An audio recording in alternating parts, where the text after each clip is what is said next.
Bom, muito boa tarde para as pessoas que estão presentes e aquelas pessoas que estão assistindo online a esta iniciativa, esta apresentação.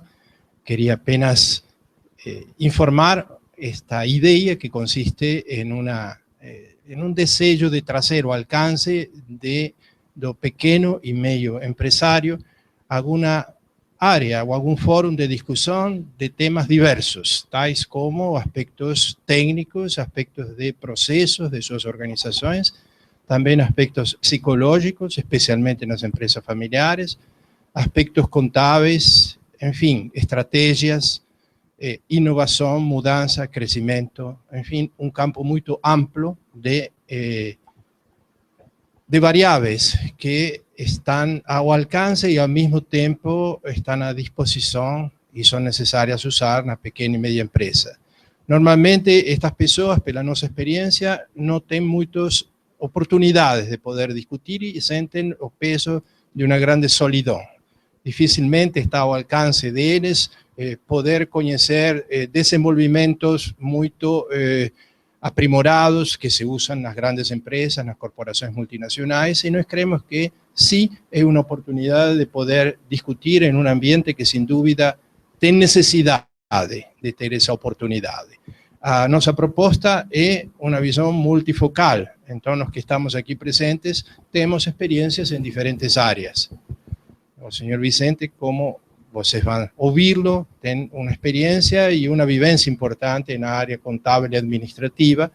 O Luiz, na área à minha direita, na área de gestão. Valéria, minha filha, também trabalha comigo em uma empresa familiar. E nossa proposta consiste em fazer um trabalho de fronteira, de ajuda na pequena e média empresa entre o lado técnico e o lado humano. Nesse sentido, nós trabalhamos criando e ajudando nos sistemas, mas também fazendo um trabalho de coaching individual e grupal com as pessoas que trabalham e desenvolvem as responsabilidades na empresa. Feita esta pequena apresentação, nós temos formação nessas duas áreas, tanto Valéria quanto eu, na área técnica, eu sou engenheiro, como na área psicológica, eu também sou psicólogo, Valéria também tem essa formação, não é engenheira, mas tem uma formação na área da administração e também é psicóloga. Assim, feita essa apresentação, eu deixaria a oportunidade de vocês colocarem perguntas, não com a expectativa de que nós vamos poder dar soluções ou resolver os problemas, mas com a oportunidade de poder conversar entre nós. Inclusive, que uma pergunta que um dos senhores que estão online tenham possa ser respondida por outras pessoas e não necessariamente por nós, que não nos atribuímos a possibilidade de saber tudo, mas sim de coordenar a discussão. Então, aguardamos as suas... Bom, falando de perguntas, deixa eu fazer uma colaboração. Em geral, as perguntas... Hoje nós estamos felizes porque tem gente presente aqui, mas a ideia do PME no Divã é que é difícil, né, se locomover. Eu sei que vocês que vieram aqui fizeram sacrifício, vou de novo agradecer por terem vindo, mas a ideia do PME no Divã é você participar de onde você estiver pelo canal do YouTube. Então, em geral, as perguntas são mandadas via WhatsApp. E aí eu vou deixar já aqui e repito, acho que o Vitor vai pôr na tela também aí, Vitor, o número do nosso WhatsApp. Você pode mandar a sua pergunta para 11, o WhatsApp é de São Paulo, 11 96641 0924. Eu tenho usado demais, eu nem sei se eles gostam muito desse termo, mas eu tenho usado demais o termo angústia. Você não precisa mandar só a sua pergunta, não. Diz para a gente o que está te angustiando aí na empresa, que se em alguma medida nós vamos poder ajudar, tomara, e se não pudermos ajudar, pelo menos choramos junto da sua dor. É claro que sim, a angústia é justamente nossa matéria-prima, nosso tema de trabalho. O empreendedor vive em um mundo de permanente angústia, ele vive aceitando risco. E um risco real, porque ele pode perder o que tem. E isso cria angústia. Custou muito fazer. Nós justamente entendemos de que há angústias que são positivas e outras que são destrutivas. É nesse campo que nós trabalhamos muito desde a perspectiva psicológica. Também complementar, não sei. Tá bom, tá ok? Às vezes não está um retorno bom aqui. Perfeito. Que a ideia é oferecer um viés também otimista, porque como a gente trabalha com empresas familiares, e muitas delas são PMEs, aliás, acredito que no Brasil, eu não sei como está essa estatística atualmente em 2016, mas a última referência que eu tenho é que 80% das empresas brasileiras são PMEs e são, digamos que, uma força importante na economia. E também há vantagens, né, de ter essa característica. Então, o objetivo também é a gente oferecer essa força competitiva que pode ser que esteja escamoteada perante tantos desafios e tantas dificuldades. Por exemplo, a agilidade é um dos aspectos que a empresa familiar tem e que uma multinacional não tem.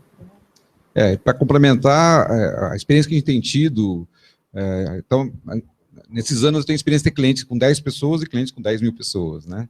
E um aspecto bom que eu acho que a gente vai poder compartilhar é que várias soluções ou ferramentas, metodologias, elas têm sido usadas com sucesso por qualquer tamanho de empresa, qualquer tipo de empresa. Então, isso também é uma experiência que a gente quer estar trazendo, né, e compartilhando para mostrar que o sucesso ele pode ser alcançado usando, mesmo para empresas pequenas, né, e os empreendedores de início de qualquer negócio, usar, né, metodologias de alto impacto e já comprovadamente de sucesso, mesmo, né, em negócios pequenos. Então, a gente quer também trazer para essa discussão esse tipo de abordagem e tipo de solução. Aí a gente espera que vocês tragam essas questões para a gente poder estar discutindo. Muito bom. Perguntas, sugestões, angústias, choros? Bom, boa tarde a todos. O meu nome é Fernando. Eu trabalho na área de transporte e logística de cargas rodoviárias há mais de 30 anos. E quando nós iniciamos esse trabalho, eu juntamente com meu sócio, nós não entendíamos nada. E fomos aprendendo tudo isso trabalhando. E uma das grandes dificuldades que a gente tem é em fazer levantamento de um custo real para o nosso serviço. Aí vocês vão me perguntar, mas como é que vocês sobreviveram tanto tempo sem saber esse custo real? Baseado no mercado. O mercado de transporte no Brasil é um mercado muito deteriorado, então as pessoas te trocam por migalhas, literalmente migalhas. Qualquer centavo já trocam o seu serviço. E a gente sempre foi baseado nisso. Então, uma das coisas que a gente tem uma dificuldade tão grande nos dias de hoje, nesses últimos meses, nesses últimos 6 meses, com toda essa crise, com todo esse movimento que está acontecendo no nosso país, a gente tem tido a extrema necessidade de levantar mesmo qual é o custo para ver se aquele cliente é viável ou não é viável, se vale a pena mantê-lo ou não vale a pena mantê-lo. Então, isso é uma das grandes angústias que a gente tem, porque a gente nunca sabe, não podemos perder esse cliente, mas será que literalmente ele é viável ou não? Então, uma pergunta que eu não sei se vocês têm resposta, porque eu sei que é muito complexo, e a gente tem trabalhado para ver se a gente consegue fazer esse levantamento para que consiga ver se o cliente é vantajoso ou não.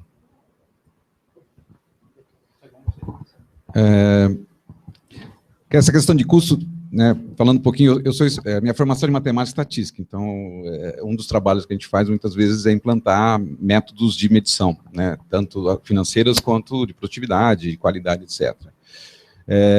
E a gente encontra, é muito comum as empresas trabalharem com, vamos falar de cheiro das coisas, né? Quer dizer, ela tem uma noção de custo, uma noção, e os números se misturam, ela vê o número final, mas os componentes geralmente é difícil. E isso é comum, mesmo grandes empresas multinacionais estruturadas, né, às vezes você encontra a não clareza, né, ou os grandes rateios de custo, em geral não é bem feito, sobrecarrega os seus custos e até para você poder saber precificar. Então, é comum nas empresas né, essa deficiência, né, e ter métodos precisos de custeio e precificação, que é o que afeta a competitividade. Então, acho que essa angústia, vamos colocar assim, ela é comum e ela é generalizada, na minha opinião, né?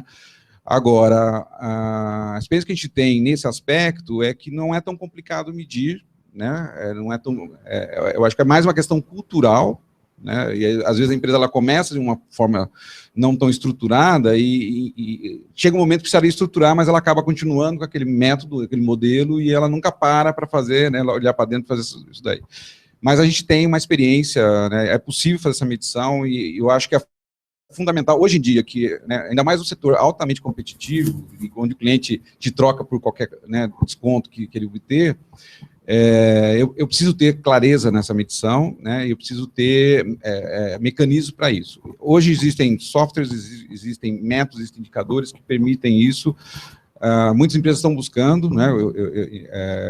Eu acho que é um ponto que deveria ter prioridade na gestão e não é complicado fazer. Precisa de trabalho e um tempo e uma certa paciência, mas, né? O Vicente, que é da área, eu acho que ele pode colaborar bem nesse assunto também. Eu quero colaborar, mas eu estou até com uma curiosidade, queria pedir para a Valéria comentar um pouquinho, porque assim, o aspecto, e aí eu vou dar a pergunta para ele, porque talvez no aspecto matemático, fazer, eu saiba te contar, e eu quero daqui a pouco dar mais um raio desse tipo de Pronto, agora vai. No aspecto matemático da coisa e tal, talvez até saiba te dar algumas dicas e quero colaborar sim. Mas eu fico pensando, eu queria ouvir da Valéria para matar a minha curiosidade, o quanto de angústia isso não causa na pessoa, né? Por exemplo, ele acabou de contar. E isso é comum, eu vejo isso em muitas empresas, né? Não ter certeza absoluta que o negócio é lucrativo, que o negócio é rentável, e trabalho muito, me dedico muito, me esforço, e às vezes aumento as horas de trabalho, passo noites trabalhando e tal, e não tenho certeza se aquilo está me trazendo resultado ou não. Sim, sem dúvida. A pessoa que empreende é alguém que tem uma capacidade enorme de surfar na incerteza. Isso, mesmo que ela tivesse todos os dados, todas as referências precisas, há tantas variáveis que são incontroláveis, isso na vida de todos nós. Mas no empreendedor isso se potencializa num extremo absurdo, né?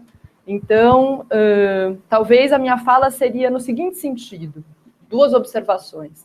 A primeira, mesmo que se conhecesse todos os dados e a natureza muito precisa de toda essa composição, ainda assim você estaria numa situação incerta. Essa é a primeira fala que eu diria. E a segunda, pensando um pouco no que você me disse, pensei no sem parar. Se vocês pensam no modelo do sem parar, você paga mais por uma coisa que deve ter um custo muito menor. Você não tem a figura do pedágio pegando o seu dinheiro e você está disposto a desembolsar mais dinheiro porque isso te dá um valor, te representa uma comodidade, uma eficiência do seu tempo que faz com que você esteja disposto a pagar mais. Né? Vamos pensar quanto custa, muito menos. Então, a grande sacada também é a gente se debruçar sobre onde será que o cliente pode perceber valor. Talvez você está muito amarrado na sua fala, né? É uma hipótese, no paradigma de que o mercado é cruel e por centavos ele vai me deixar por outro e tenho que ceder. E talvez não seja bem assim a única maneira de se comportar. Gostei muito. Verdade. Agora, sobre os aspectos dos componentes matemáticos, o Luiz tem toda a razão, é perfeitamente possível você mapear de alguma maneira essa estrutura de custos, né? Eu conheço o teu trabalho, sei que você está fazendo isso, que você está buscando esse mapeamento. Mas, assim, me parece que existe uma contribuição que eu gostaria de dar, que existe uma ilusão, em geral, muito comum, de que a melhor coisa que a empresa pode fazer é vender. Então, toda vez que você vende, você tem uma sensação interna de que fiz algo bom porque concretizei uma venda, né? Assinei um contrato com o cliente, isso vai representar um novo negócio para a minha empresa, né? Mas também tem um componente aí que muitas vezes passa oculto, que é, às vezes, aquela venda te traz prejuízo. Né? E existem, não estou dizendo que são os casos dos seus clientes, mas existem clientes que é melhor não atender.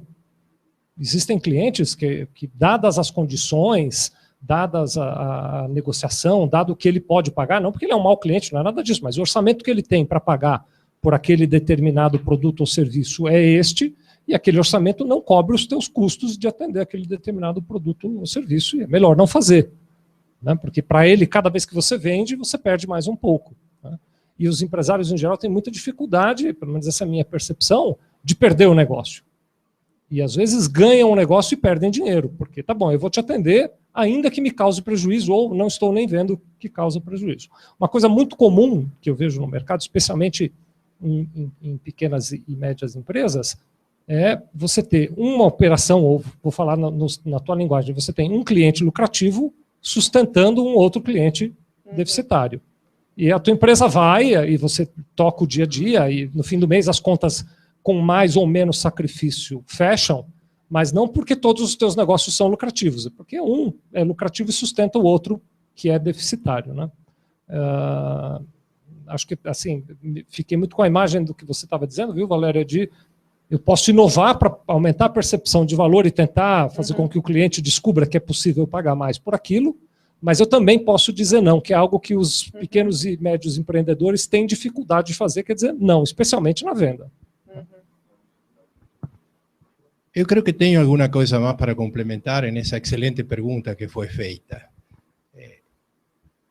A palavra que foi colocada no início é a palavra angústia. Eu colocaria uma outra paralela a ela, que chama ansiedade. A ansiedade é uma companheira típica da vida do empresário em momentos normais de um país, no qual tudo funciona bem.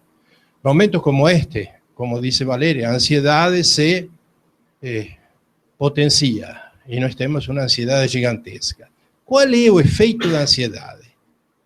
Bom, a ansiedade chega a nos provocar muito sofrimento. Nós gostaríamos de eliminar a ansiedade. Como é que a gente elimina de uma maneira rápida a ansiedade? Fazendo algo. Quando eu faço algo, me sinto mais tranquilo. Mesmo que não pensei bem o que estou fazendo. E que o que vou fazer, quem sabe traia efeitos colaterais adversos àquilo que eu quero. Mas como estou fazendo algo, pelo menos eu não estou quieto e alivio minha ansiedade. O que isso significa? Vejam vocês, a ansiedade mata o único recurso realmente importante que o empresário tem, o pequeno e médio empresário. Qual que é? A possibilidade de pensar. No momento em que eu cerceei a possibilidade de pensar, eu estou nas mãos do acaso. Isso pode dar certo, pode dar errado. Normalmente, em momentos como este, dá errado. É quase uma roleta russa. Então, é muito importante a pergunta que foi feita e as respostas que vocês estão tendo desde várias perspectivas. Claro, como Luis disse, há uma maneira de você poder se aproximar da realidade. E isto é importantíssimo. Se não é estar cego. Por outra parte, é importante, com esse conhecimento, pensar, não sair vendendo, como disse Luis. Porque podem haver fatores imprevistos que atrapalhem o negócio. Então, a grande questão é um não fazer reflexivo e não um fazer para me acalmar, que é vender, como disse muito bem Vicente, não perder nenhum negócio. Talvez não faça sentido não perder nenhum negócio num momento como este. Para isso, nós temos que ter uma grande fortaleza, que é a característica do empresário, do empreendedor. Ele tem que ter uma fortaleza interna, saber resistir às demandas do tempo, da ansiedade, da angústia, e poder vencer o que outros são incapazes de vencer. Imaginem a quantidade de pessoas desempregadas e como se sente um desempregado. Acabou o mundo. Ele não tem mais recursos. O empresário não é diferente, é o mesmo um ser humano. Só que ele tem uma possibilidade que outro não teve, a de enfrentar o risco e de ser capaz de pensar, em lugar de sair fazendo. Não sei se serviu a complementação. Eu falando de pensar, vou contar para vocês uma história que outro dia eu ouvi. E, então, é uma conhecida que estava procurando uma empregada para trabalhar em casa, e uma das funções dessa empregada doméstica era fazer o almoço. A comida ali no almoço, essa empregada ia ter que fazer, né? E aí, na conversa ali sobre contratação, alguém indicado, foi fato verídico, a moça que estava sendo contratada, quando perguntada sobre quanto é que você quer ganhar, qual é o salário que você quer, aí a moça falou, olha, isso depende, é com penso ou sem penso? E essa minha colega perguntou para ela, como assim com penso e sem penso? Não, porque se eu penso no que eu vou fazer de almoço, é um preço. Agora, se a senhora me diz o que tem que fazer de almoço, é outro preço que eu cobro. Né? Então, a gente pode ser empresário com penso e sem penso, né? E assim, parece deboche, talvez, né? Mas assim, não é que nós não pensamos, não é nada disso. O sujeito, para ser empresário, ele pensou muito, é claro que sim, mas o turbilhão nos engole quando a gente entra na empresa. Eu não sei se vocês já tiveram essa sensação ou não, né? Você, empresário, acho que o momento que ele mais produz é no banho, à noite, antes de dormir, então você está ali se ensaboando e pensando, várias ideias acontecendo, chegarei, dirigindo, né, Isaac? Chegarei na empresa, farei isso, farei aquilo, farei aquilo. A hora que você abre a porta da empresa, alguma coisa acontece, aquilo te engole, e aí dá uma olhada nisso, resolve aquilo. E quando acaba o dia, você vai tomar banho à noite, você diz, puxa, eu não fiz aquilo que eu ia fazer. Né? E aí tem o penso, mas tem o ágil também, né, Hector? Porque é preciso separar um tempo para agir. Né? E é um pouco da ideia, aí fazendo só uma colaboração final, um pouco da ideia desse espaço do PME no Divã. Quem sabe a gente consegue criar esse vínculo com vocês que estão nos assistindo aqui e aí. Vou tirar uma horinha por semana, nós gostaríamos de fazer isso semanalmente, vou tirar 1 hora por semana para sair do turbilhão e para me olhar fora desse turbilhão e para ter ideias e compartilhar ideias com outras pessoas. E também para ver que o que eu sofro não é original. Outras pessoas sofrem o mesmo em silêncio. Podendo compartilhar o sofrimento entre vários, ou pelo menos as dúvidas, as incertezas entre vários, elas ficam mais fáceis de lidar. Vejam, o pensamento é mais fácil quando se pensa em grupo. E aqui vocês têm a oportunidade de poder encontrar pares com quem pensar. Pares que sofrem igual que vocês e que não têm nenhum interesse de tipo, digamos, comercial ou um interesse de tipo pessoal. Tem apenas a possibilidade de compartilhar experiências e compartilhar preocupações. Muito bom. Tem uma pessoa que nos escreveu, posso ler para vocês? E aí vocês dizem que querem fazer. É o Altair, da Soluzione Contábil. Ele fala assim, olha, ele sugere, né? Então, ele diz, fala da mentalidade do empreendedor. Um dos pilares atualmente da mortalidade de empresas no Brasil é a mentalidade do empreendedor. Fala da questão do mindset necessário do empreendedor para ele ter sucesso. E aí ele termina dizendo que eventos como esses podem colaborar e muito com a mentalidade do empreendedor. Sinto, como contador, coitado, é contador, né?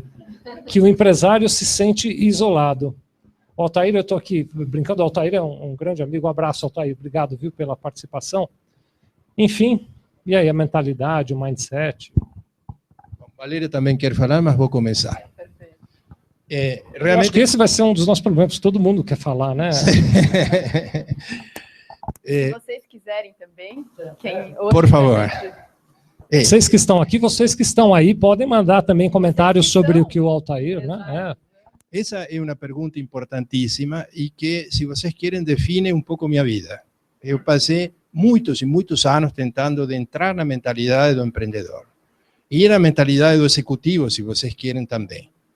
Depois de dar muitas voltas, eu li inúmeros livros, estudei muito, tenho minha formação como engenheiro, depois fiz um mestrado, um doutorado, fui gerente durante muitos anos de uma empresa siderúrgica que fabricava produtos de alta densidade tecnológica, aplicação aeronáutica, aplicação nuclear, etc.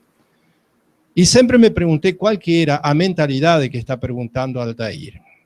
Não é fácil responder essa questão, porque a gente pensa em si próprio, e quando pensa em si próprio encontra de que há muitas carências em todos nós. Em mim mesmo, como gerente na época em que era. Les poderia dizer, para adiantar um pouco o resumo de toda essa pesquisa, que eu encontrei essa mentalidade em uma conjunção de duas correntes científicas surpreendentemente diferentes. Uma delas é a área da engenharia, especialmente a área da qualidade. E o pensamento de Deming. Deming foi um dos propulsores do movimento de qualidade que surpreendeu o mundo nos últimos anos, a partir dos anos 80, o que fez que o Japão dê um banho, um show, em cima de toda a indústria americana de carros, entre outras coisas. E o outro é um pensamento da área psicanalítica, de um psicanalista que chamou-se Bion. O que se pode concluir da observação dos dois pensadores é que, surpreendentemente, os dois coincidem. Eles dizem que a mente do empreendedor, e não somente a mente do empreendedor, digamos, o processo de crescimento ou de evolução de nós, pessoas, ele tem duas componentes. Uma delas é uma que ele chama de componente positiva, ou seja, meu contato com a realidade, aquilo que posso ver e tocar, aquilo que eu ver para querer, aquilo que tranquiliza o empreendedor, aquilo que posso programar, que posso contar, aquele cálculo de custo que queria como é teu nome? O Fernando. Isso é o que poderíamos chamar capacidade positiva, que é o que o Luiz falou. Mas a capacidade positiva sozinha não basta para um empreendedor. Ele que tem que ter a disposição de abandonar o conhecido e partir para algo novo. Do contrário, ele vai à falência. Ele tem que criar, tem que inovar, tem que crescer. Portanto, tem que se arriscar. Isto que se chama capacidade negativa. A questão é que a capacidade positiva fala no ver para crer. A capacidade negativa em crer para poder ver. Crer em quê? Crer em mim mesmo, em minha competência, em minha possibilidade de ter força e de resistir a angústia, resistir a incerteza, resistir a adversidade. Para isso, tenho que ter uma força interna e uma confiança em mim e nas pessoas com que trabalho. Tenho que criar um ambiente adequado para que o pensamento possa existir. Tenho que ter a coragem de partir para criar uma mentalidade equilibrada. Vejam, nenhum dos dois diz que é melhor a capacidade positiva do ver para crer que a outra que se arrisca. Ele diz que é necessário um equilíbrio entre as duas. E que somente vou crescer se consigo afirmar bem as coisas a partir de aí de um passo mais alto, afirmo de novo, e de um passo mais alto, afirmo de novo. Então vejam que nós vamos avançando com uma fixação na realidade que é abandonada crescendo, pulamos os desconhecidos, novamente nos afirmamos, e quando já conhecimos temos que abandonar e crescer de novo. Essa é a vida do empresário. Não haverá fim. Nunca se chegará a algum lugar. Então ele tem que aprender a conviver com essa angústia, aquilo que nós trouxemos. Hoje a angústia é demais pelo momento que vivemos. Mas essa é uma situação meio anômala, não é? Que seja demais. O normal é estar preocupado, ansioso e angustiado. Senão não há crescimento. Vou deixar para a Valéria, então, agora complementar. Altair, muito obrigada pela sua pergunta. E a minha fala seria no sentido de que no Brasil, ou na nossa cultura, é muito comum que o fracasso seja mal visto. Então, o empreendedor é alguém que necessariamente se impõe a tarefa de ter êxito e muito rápido. E isso é algo muito nocivo. Então, seria no sentido de dizer o que me parece que não deveria ser a mentalidade do empreendedor e que é algo difícil, porque significa nadar contra uma corrente cultural muito forte, né? E até uma pergunta, uma provocação para todos nós, em que medida a gente considera que um ativo pessoal, inclusive da organização, são os fracassos. São as vezes que a gente falhou, que a gente não deu certo, que a gente não performou. Isso é muito precioso. Quantos de nós, de fato, dizem, olha, essas foram as vezes que eu tentei empreender e não deu certo, mas quero fazer uma pergunta. Isso, em geral, se esconde ou acredita que não é digno de crédito, de mérito. Isso tem muito mérito também, né? Então, seria essa a minha contribuição. E para complementar, eu acho que uma palavra que vem muito forte para mim da mentalidade é a coragem. Eu acho que o brasileiro, por todas as razões que a gente conhece, as dificuldades, as incertezas que o nosso país nos impõe, a gente precisa ter muita coragem para ser um empreendedor, para abrir um negócio, né? Coragem até, às vezes, ser injustiçado, porque muitas vezes o empresário, ele é visto como alguém, um explorador, né? E quando ele tem sucesso, ele é visto, né? Sucesso não é mérito fruto do trabalho e anos de dedicação e inovação, é fruto, talvez, de uma visão negativa que se tem do empresário, de que ele fez alguma coisa errada para conseguir ter aquilo que ele tem, né? Você é culpado, é quase um pecado na nossa cultura brasileira, que não é americana e europeia dessa forma, né, de você ter sucesso.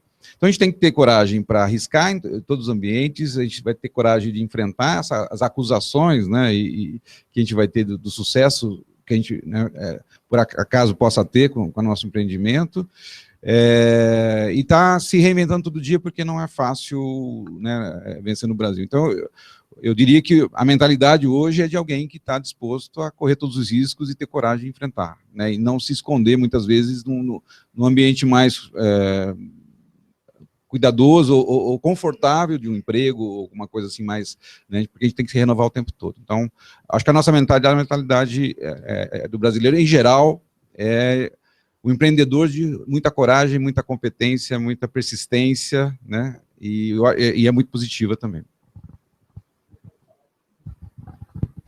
Deixa eu só fazer uma colaboração aqui, já que já quero te ouvir.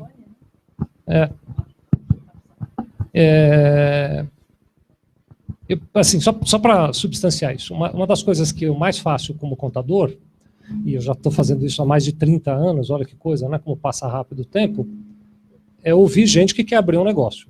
Né? Com frequência as pessoas me procuram dizendo, olha, preciso abrir uma empresa, decidi abrir uma empresa, ou estou pensando.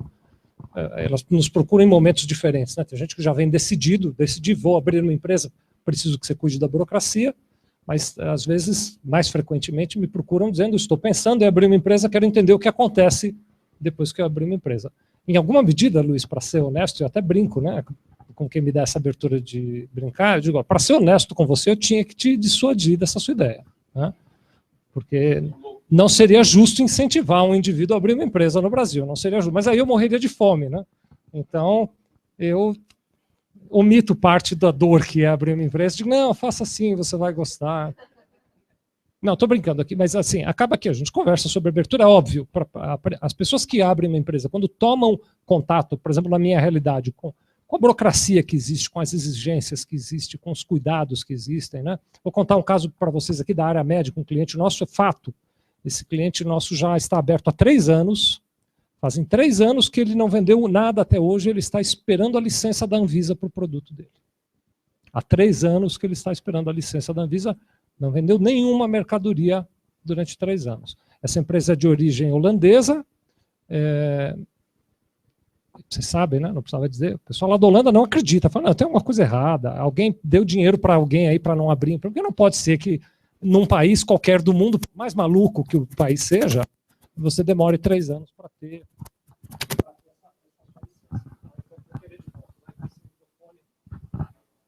Já te devolvo já aí. Você demore 3 anos para ter a sua licença. Mas falando da mentalidade especificamente, então, a mentalidade do empreendedor em geral, ela é uma mentalidade, talvez eu vá falar de um lado diferente, ela é uma mentalidade que de alguma maneira funciona como um véu para o empreendedor, isso é um pouco do que eu vejo. Alguns empreendedores que vieram conversar comigo, e para quem eu disse, puxa, mas será que essa ideia realmente é boa? Será que o produto realmente é bom? Será que isso vai dar certo de verdade? E de vez em quando aponto, porque acho que colaboro com isso, uma ou outra dificuldade que eu enxergo no processo, me olham de cara feia. Quem é esse louco que está dizendo? Porque ninguém me procura, eu estava falando isso na hora do almoço com um amigo, ninguém que vem aqui procurar abrir uma empresa me diz, não, eu vou abrir uma empresa, estou achando que isso não vai dar certo, estou achando que essa ideia é ruim. Todo mundo vem aqui convencido. Não, eu quero perder R$1 milhão, vou abrir esse negócio aqui, assim perco logo esse R$1 milhão. Né? Todo mundo que vem conversar comigo vem convencido de que aquela ideia é fantástica. E eu acho isso brilhante, acho maravilhoso. Mas eu costumo dizer para as pessoas que assim, seria muito melhor você ouvir quem não gosta da tua ideia do que você procurar validação. Porque, em geral, o empreendedor quer procurar validação. Então, eu começo a conversar com o Hector. Ele está gostando da minha ideia, eu converso mais. Se ele começa a dizer que não, eu digo, puxa, Hector, desculpa, agora não vai dar para terminar, outro dia eu te ligo e vou conversar com outra pessoa, porque eu quero quem valide a minha ideia e não quem questione a minha ideia. Então, isso é uma armadilha que me preocupa muito, porque imaginem, né, brinquei aqui que quero perder R$1 milhão. Imagine se alguém puder me alertar por um fato que está pondo em risco eu perder R$1 milhão. Vocês não gostariam de ouvir essa ideia mais profundamente? Nem sempre essa é a mentalidade do empreendedor, ele só quer ouvir o que é bom. Então, esse é um lado, mas eu quero também apresentar uma corrente do outro lado. Né? Já aconteceu mais de uma vez de eu conversar com clientes e dizer, não, essa ideia não é bacana, eu não acho que o teu negócio vai dar certo. De eu ver o cliente, e contei essa história hoje de novo na hora do almoço para esse meu amigo, de eu ver o cliente vender a casa da praia, vender o apartamento de São Paulo, vender o carro e pôr o dinheiro na ideia para tentar fazer o negócio funcionar durante 2, 4, 6, 8 anos e de repente o negócio vira. Né? Esse caso em particular que eu estou contando, que eu contei hoje na hora do almoço, sem citar detalhes, é uma empresa que este ano certamente vai faturar mais de R$100 milhões e é uma empresa que passou muita dificuldade para chegar onde chegou. Né? E para esse caso foi a perseverança que valeu. Ninguém é juiz disso. Né? Ninguém é capaz de dizer num primeiro momento o teu negócio vai dar certo e atestar o destino daquilo, né? Como se fosse uma maldição ou uma bendição. Né?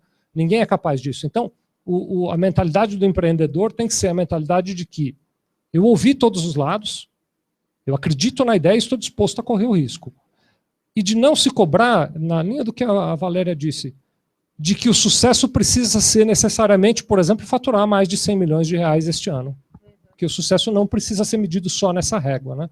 Eu já falei demais, vou terminar, mas só quero contar essa história. Outro dia desses, eu dei uma entrevista e a repórter estava perguntando para mim o seguinte: você se acha uma pessoa de sucesso? E eu fiz questão de conversar com essa repórter para dizer para ela o seguinte, que depende da régua, o sucesso depende da régua que você usa para medir, né? Tem uma régua que acho que todo mundo gosta de usar, é mais usada, é o extrato bancário, né? Peraí, eu vou olhar o saldo do meu banco, eu vou te dizer se eu tenho sucesso ou não tenho, né? Mas essa não é a única régua, né? Tem uma outra régua, por exemplo, deixa eu ver quanto tempo eu passo com a minha família. Tem gente que usa essa régua. Ou tem uma régua ainda mais individualista, deixa eu ver quanto tempo eu dedico para mim. Tem a régua de, deixa eu ver o quanto eu ajudei alguém já, ou quanto que eu faço ajuda às pessoas. Tem várias réguas possíveis. E eu só queria deixar essa, para finalizar e a gente ouvir o Isaac, deixar essa reflexão de que você não precisa medir o teu sucesso, ou o sucesso do teu empreendimento, com a única régua do dinheiro, ou com a única régua de quantos clientes você tem, ou de que market share você detém.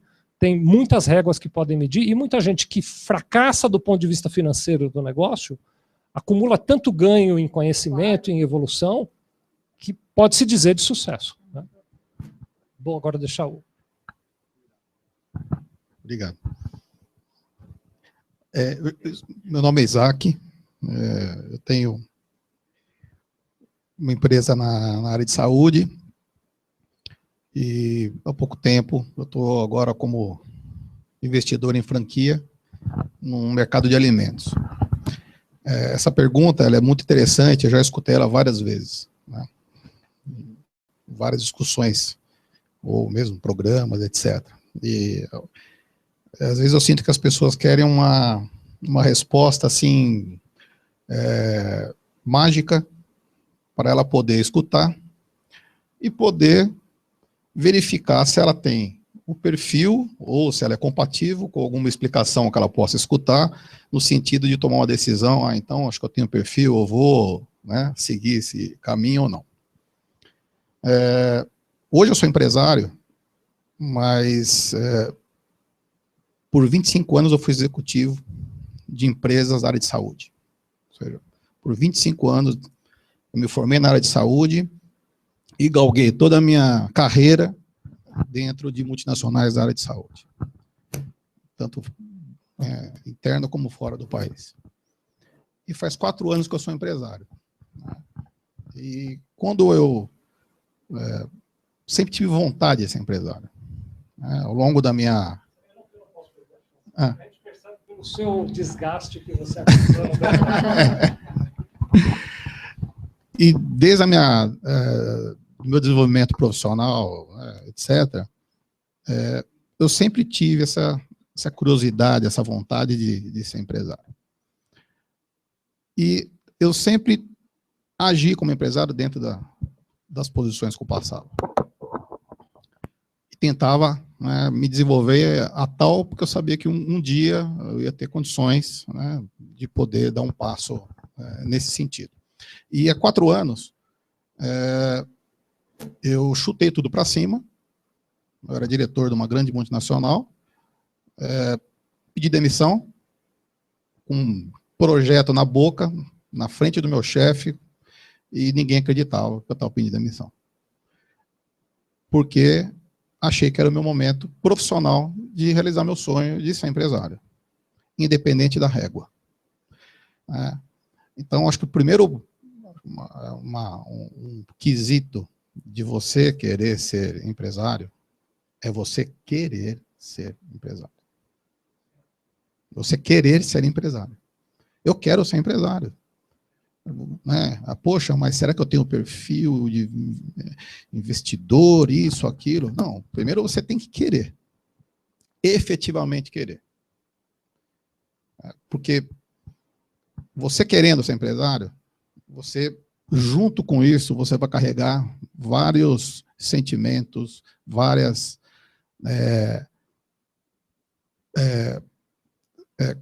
psicológicos junto com você, que vai fazer você superar várias novidades que você vai enfrentar.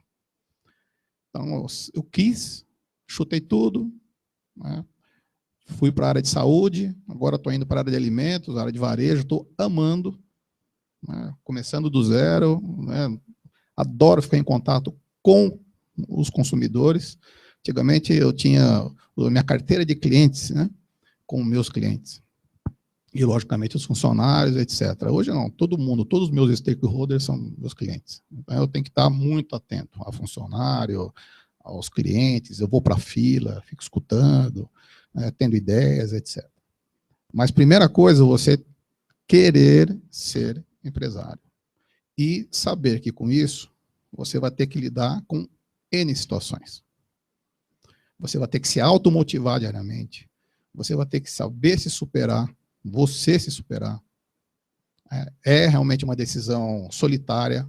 As decisões, elas são solitárias.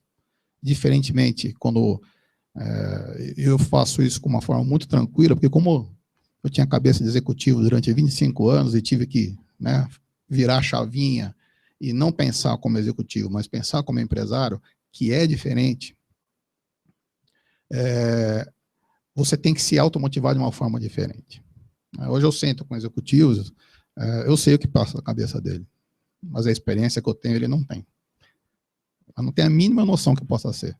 Porque você recebe um budget, você tem empresa, se não deu dinheiro, vem dinheiro de fora, cobre, etc. Quando você é empresário, não tem. Eu falo, quando às vezes algumas pessoas perguntam para mim, mas Isaac, qual é a diferença? A primeira diferença é você querer ser, a segunda, dia 20 e dia 5 cair na tua conta, dia 20 e dia 5 vai cair na conta dos teus funcionários. E você tem que se preparar para isso. E não pode se frustrar. Então, o que eu sinto hoje em relação aos empresários que estão aí, acho que eu sinto que a grande maioria ela não consegue ter uma automotivação, principalmente nos momentos mais complicados.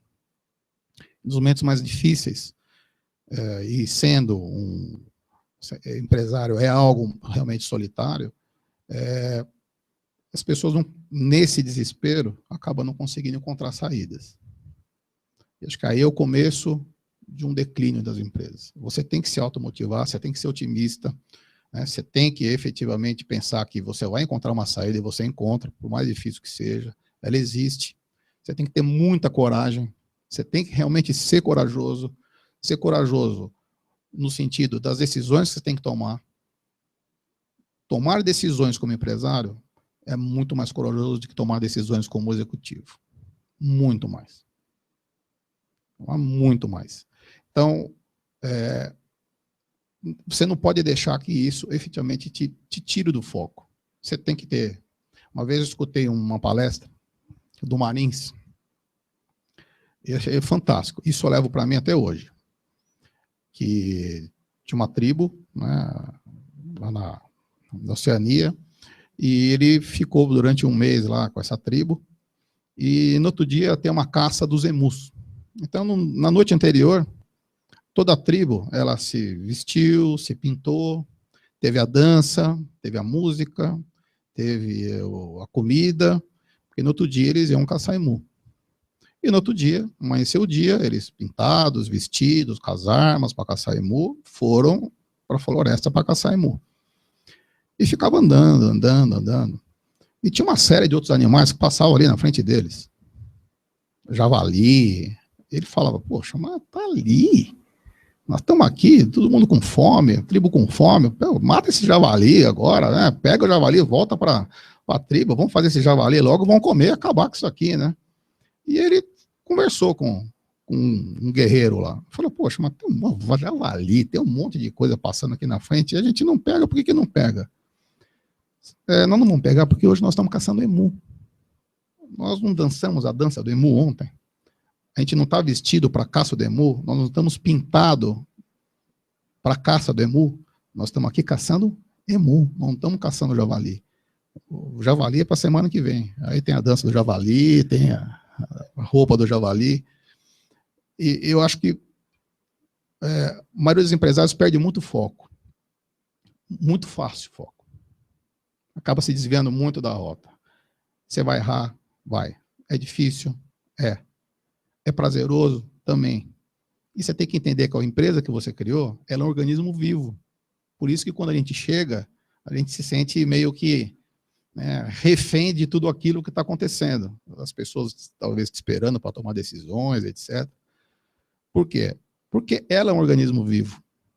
As contas vão continuar chegando. Você estando ou não estando. Os problemas internos, eles vão continuar existindo. Porque a tua empresa é um organismo vivo. Os problemas fiscais, contábeis, de RH, etc., eles vão existir você estando ali ou não. Logicamente que a tua diretriz vai fazer com que isso seja mais fácil ou mais difícil, tá? Que vem um pouco da experiência que você possa estar trazendo junto contigo. Mas outra coisa que eu sinto que os empresários também, eles esquecem muito, é se dedicar ao cliente. Mas a minha empresa é muito complexa. Eu não tenho tempo para me dedicar ao cliente. Sendo que o cliente é efetivamente a existência de toda a empresa. Se não existe cliente, não existe empresa. E eu vejo a maioria dos empresários se dedicando muito à sua empresa, uma dificuldade enorme de sair da sua sala com ar-condicionado, realmente sem ter coragem de sair da sua sala, ir para a rua, ter contato com o cliente, escutar aquilo que às vezes você não quer escutar, mas trazer para dentro e poder mudar. Então, eu sinto que primeiro, você tem que querer ser empresário, você tem que ter resiliência, você tem que ter um autoestímulo diário, ser criativo, ser honesto, tanto com você, como com os teus, como com todos que participem, né, em relação ao ambiente, à dimensão da sua empresa, né? Tem que ter coragem realmente e tem que diariamente recriar. Não podemos, como empresário, porque senão a maioria das empresas duram praticamente 2, 3 anos, porque realmente é muito fácil as pessoas perderem o foco, e aí desanima, etc. E é risco.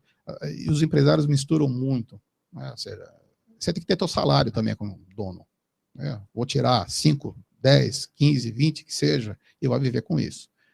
E não trazer um monte de conta para estar misturando a tua vida pessoal com a vida empresarial. Muito obrigado. Difícil a missão. Eu antes de você falar, Valéria, eu tenho até um recado para você aqui. A pessoa não se identificou, mas está fazendo um comentário em relação à fala sua sobre a questão do fracasso no mundo dos negócios, né? E ele está contando que nos Estados Unidos, alguns investidores, ele cita aqui o caso de Venture Capital e de Angel Investors, que investem em startups, têm como critério necessário para selecionar uma empresa a ser investida, que essa empresa tenha empresários que já tenham passado por um fracasso em alguma experiência empresarial anterior.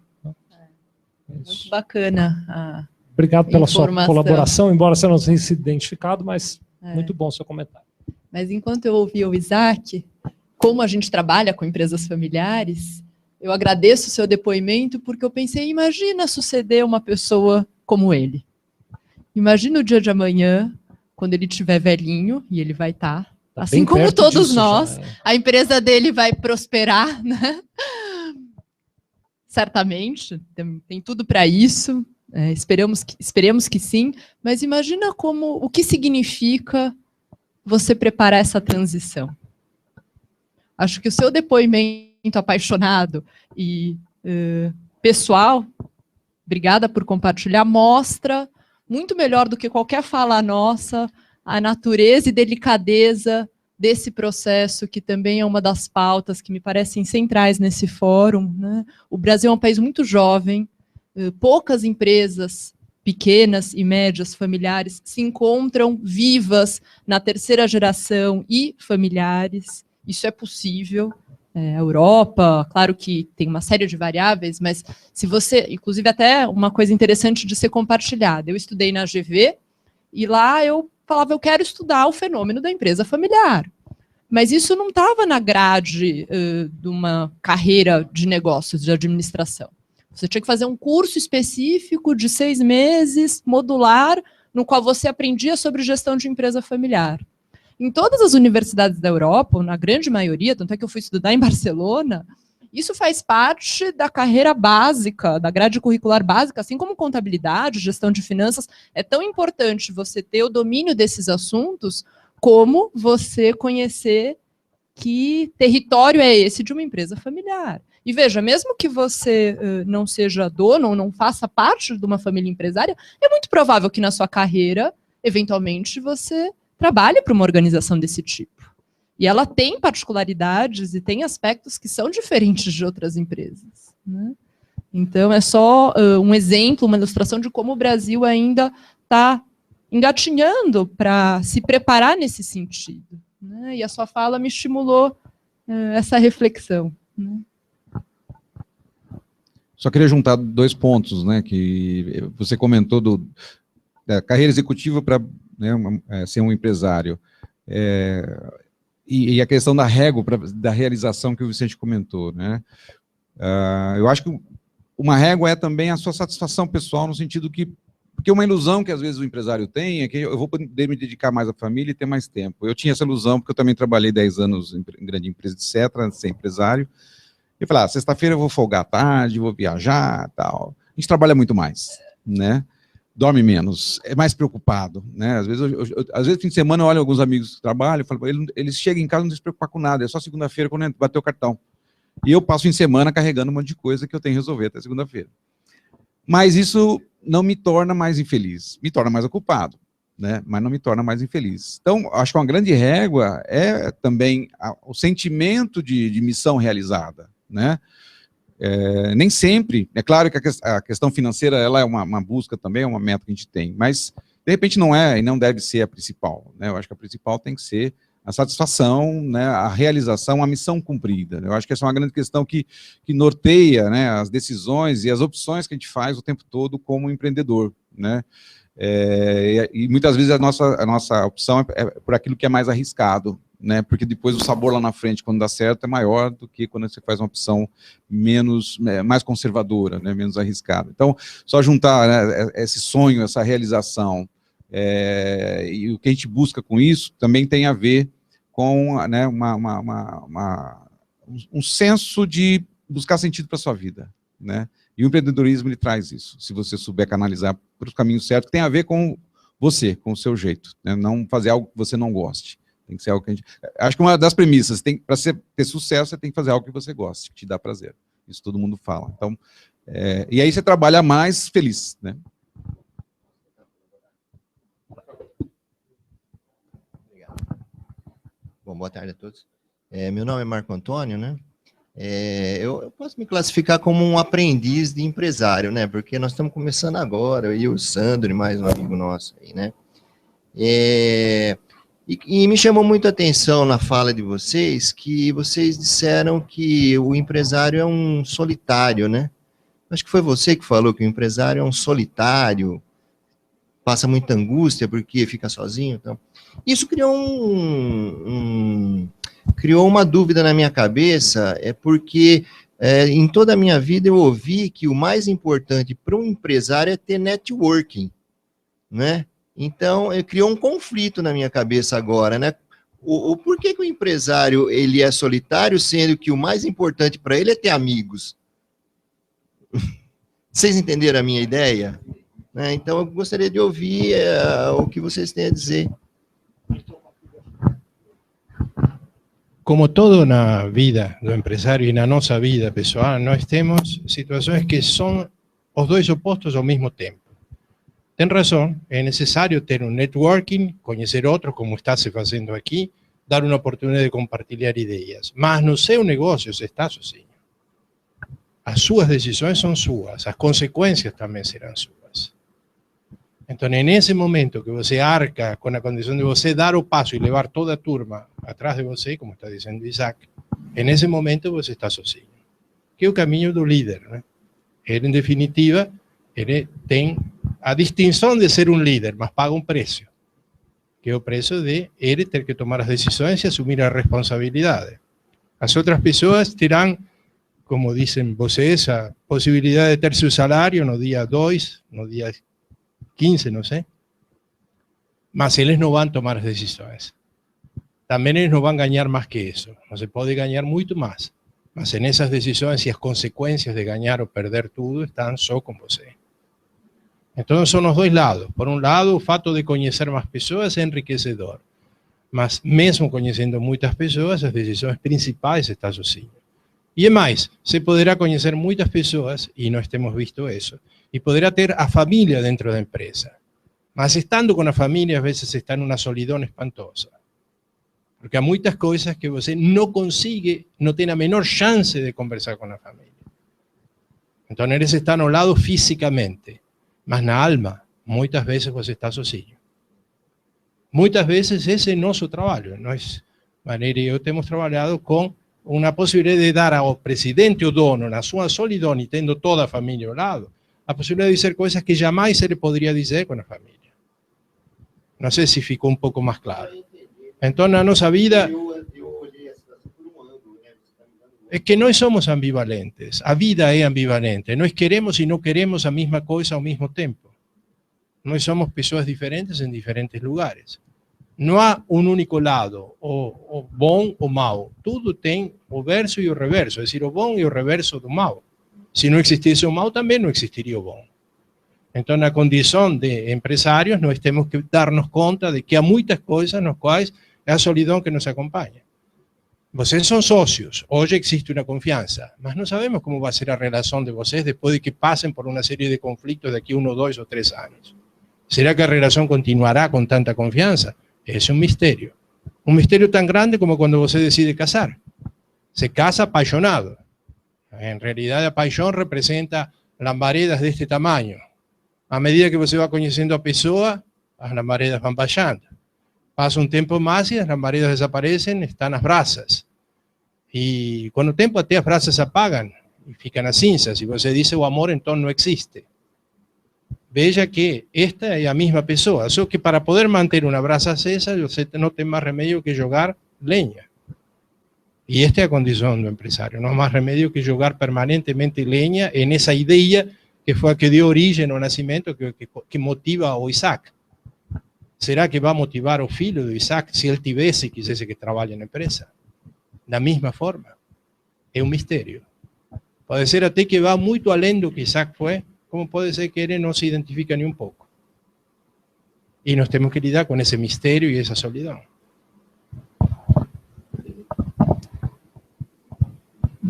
Antes de falar qualquer outra coisa, primeiro para dizer que a pessoa que fez aquele comentário sobre os investidores que fazem questão da experiência do fracasso foi o Márcio Leone. Obrigado, Márcio. Nós estamos assim bem no horário, mas acho que uma última colaboração de participantes aqui, vai, as outras a gente deixa para depois, mas a última aqui. Vou ler aqui. Boa tarde. Na opinião de vocês, debatedores, qual deve ser o perfil e principais preocupações do pequeno e do médio empresário? Quem está fazendo essa pergunta é o Luiz Soares. Obrigado, Luiz, pela sua participação, viu? Então, perfil e principais preocupações do pequeno e médio empresário. Bom, eu não creio que exista um perfil típico que possa ser, digamos, padronizar. Eu creio que cada um de nós tem uma diferente resposta, assim como não existe uma característica única de liderança. Vejam, se eu comparasse o perfil com a liderança, poderia dizer de que houveram inúmeros estudos sobre liderança para tratar de definir como é o melhor líder. Desde muitíssimos pesquisadores. Se chegou à conclusão que tal coisa não existe. O que determina a qualidade de um líder é a relação e a habilidade dele de se situar no seu ambiente. E a mesma coisa podemos dizer do empresário. Ele vai ter o perfil adequado se ele escolheu e está trabalhando no ambiente que o satisfaz e que cria nele essa realização da qual Isaac nos comunicou com tanta claridade, não é? Com tanta simpatia e claridade. Se ele consegue fazer isso, ele se encontra no ambiente que envolve o perfil. E pode ter qualquer perfil, menos o perfil de não ter, de ter aversão ao risco, não é? Esse é o único que é pecado mortal para um empreendedor. Ele não pode ter aversão ao risco, assim como não pode ter falta de bom senso. Não pode ter una actitud desmesurada de arriscar sin pensar, emocionalmente. Ou seja, a emoção, claro que faz parte da condição do empresário, mas ela tem que ser controlada pela razão. Sin emociones no va a lugar nenhum, y si a emoción prevalece, él fracasa. Son las dudas que están importantes. Entonces, estoy respondiendo para Luis, ¿cómo es? Para Luis Soares. Desde el punto de vista, Luis, obrigado pela sua pergunta, desde el punto de vista de perfil do empresário, a minha impressão, não sei como será os colegas aqui, mas a minha impressão é que não vi até hoje um perfil único adequado. Eu creio que ele se adequa às circunstâncias nas quais vive. As preocupações são as que nós trouxemos aqui. Uma das primeiras é a preocupação com si próprio. Será que vou ser capaz de poder enfrentar esse desafio? Será que vou continuar contando com a confiança de aquelas pessoas que são tão importantes para mim, não pelo trabalho que fazem, mas pela forma como me confirmam, que é algo que Isaac não falou, mas que é importante. Eu creio que para Isaac, o ser empresário envolve também definir o destino das pessoas que trabalham com ele. Então, además do sucesso que essas pessoas vão ter na sobrevivência, eles dão para Isaac uma retribuição importantíssima, que é a de confirmá-lo como competente e acompanhá-lo como se acompanha um líder. Então, digamos que essas seriam as grandes visões, as grandes preocupações do empresário. Havia muitas mais, mas não dá para falar neste tempo. Não é?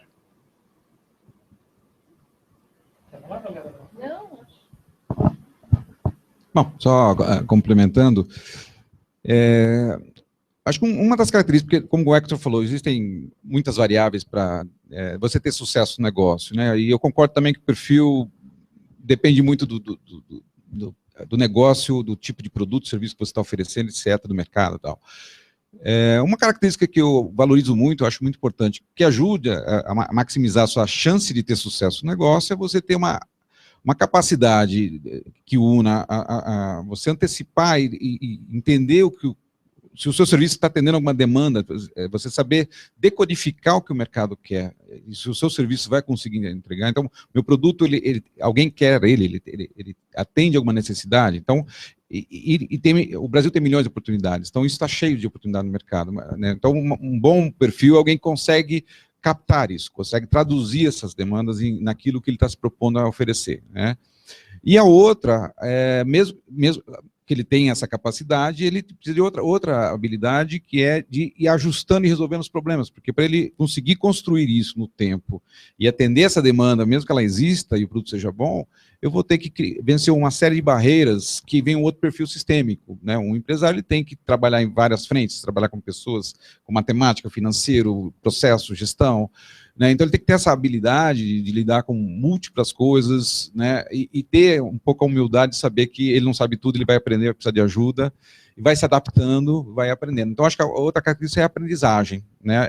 Você estar conseguindo, nessa sua busca, se adaptar, inovar, né? E não desistir quando errar, porque a gente vai errar, e aquela solidão que no final do mês, às vezes, o cliente não pagou e você tem contas para pagar, né? A gente saber que isso faz parte, saber tolerar esse tipo de coisa.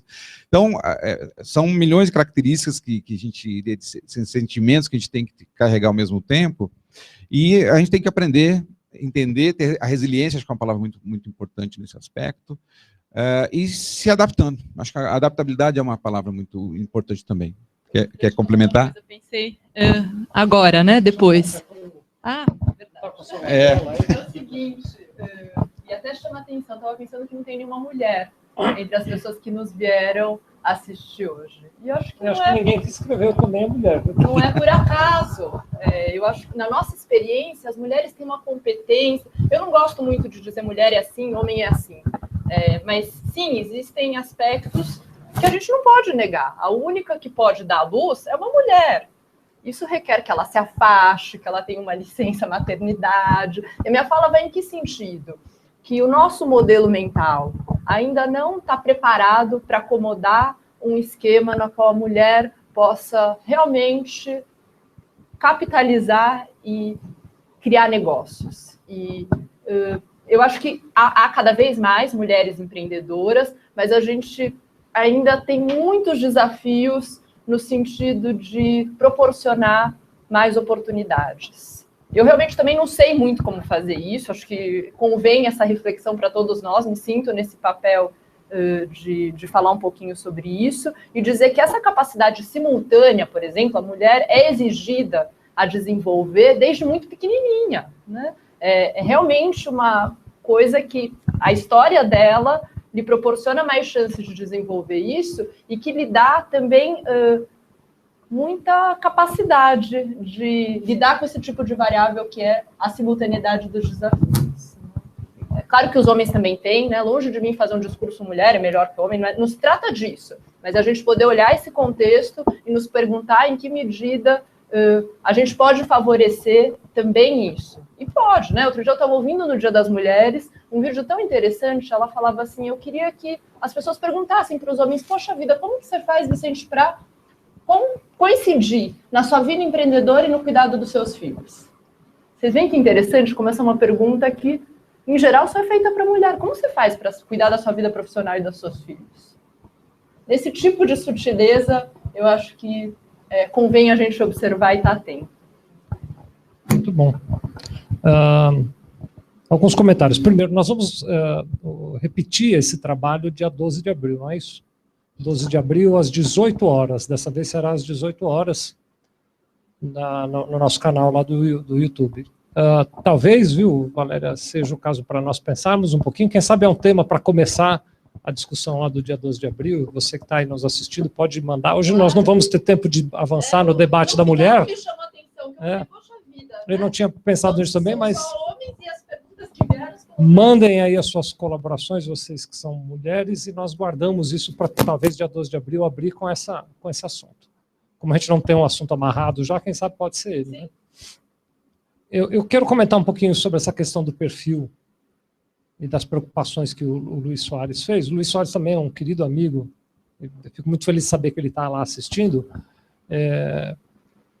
Eu vi uma definição que não é minha, eu não vou saber dizer quem é o autor, mas que estava dizendo que o empreendedor é aquele que tira da onde não tem para colocar onde não cabe. E eu acho que é uma definição muito bacana mesmo, né? Eu, como empreendedor, quando eu li aquilo, disse, mas esse cara aí sou eu, porque é o que a gente faz todo dia, né? Você vai buscar forças, em cima do que um pouco o Isaac estava dizendo também, para se motivar, né? Eu acho que com quem é empreendedor já aconteceu, você que é dono de uma empresa e cuida da tua empresa lá, é uma coisa muito interessante. O seu telefone não toca quando tudo está bem, né? Se o seu telefone tocou e você vai tirar do gancho, pode escrever que do outro lado tem alguém com um problema, né? É quase que o telefone do Batman, Fernando, é isso mesmo, né? E isso desmotiva, né, Isaac? Porque você atende a um problema. Às vezes, eu, por exemplo, caio, outro dia desse estava fazendo essa conta, né? Nós fazemos aqui na empresa que eu toco, que é a Sevilha Contabilidade, nós fazemos cerca de 6.000 processos num determinado mês. E de vez em quando o meu telefone toca com um problema. E eu atendo, e aquilo desmotiva, Isaac, tu diz, puxa vida, olha que coisa, esse problema e tal. E é muito fácil se esquecer, estava anteontem falando isso para o Luiz Soares, para o Luiz Oliveira, perdão, dos outros 5.999 processos que saíram direitinho.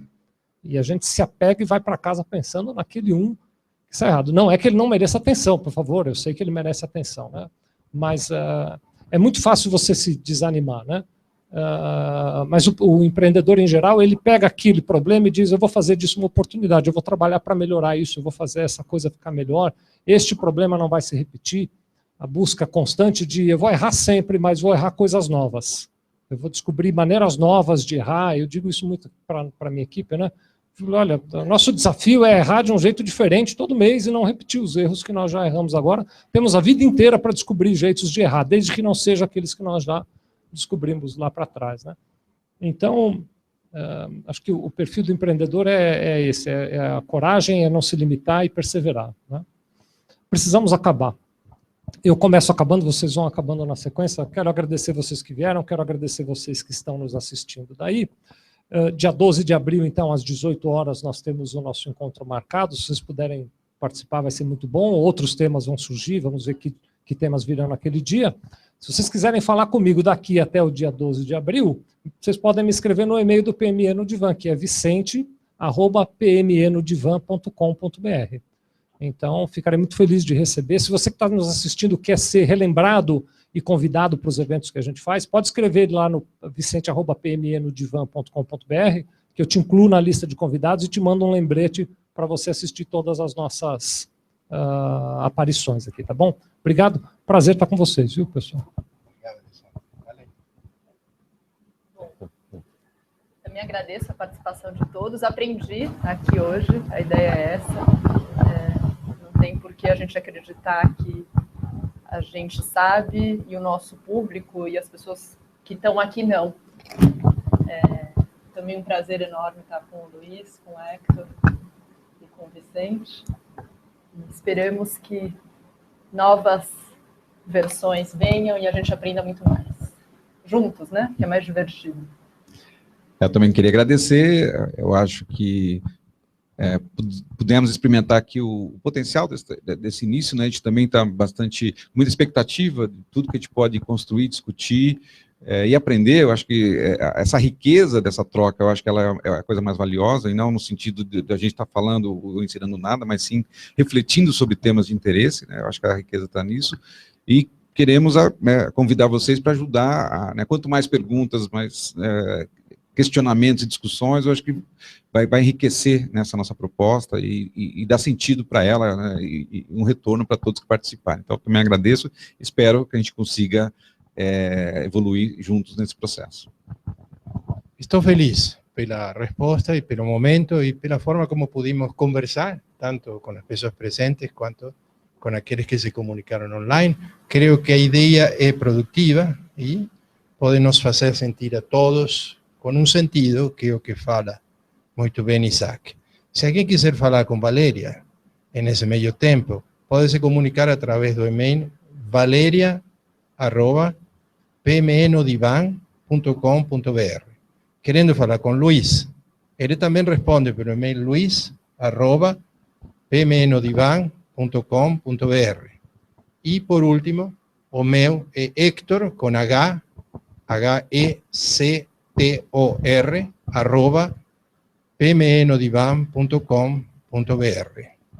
Eu creo que é uma iniciativa que está acontecendo com a concordância e com a contribuição de vocês, está dirigida a poder mostrar que, apesar das coisas que vemos desagradáveis em todo esse contexto da circunstância que o país vive, também podem ser criadas coisas que conduzam na direção da vida, da verdade, da construção, da integração e do futuro para nós, para nossos filhos, para nossos netos, e mostrar que nós podemos opor o nosso pensamento, que possa ser construtivo, às ameaças que sempre vão existir, porque a condição humana envolve, voltando à sua observação, envolve o lado bom e também o lado ruim que todos nós temos. Nenhum de nós pode dizer que estamos isentos de qualquer falha. Então, muito obrigado.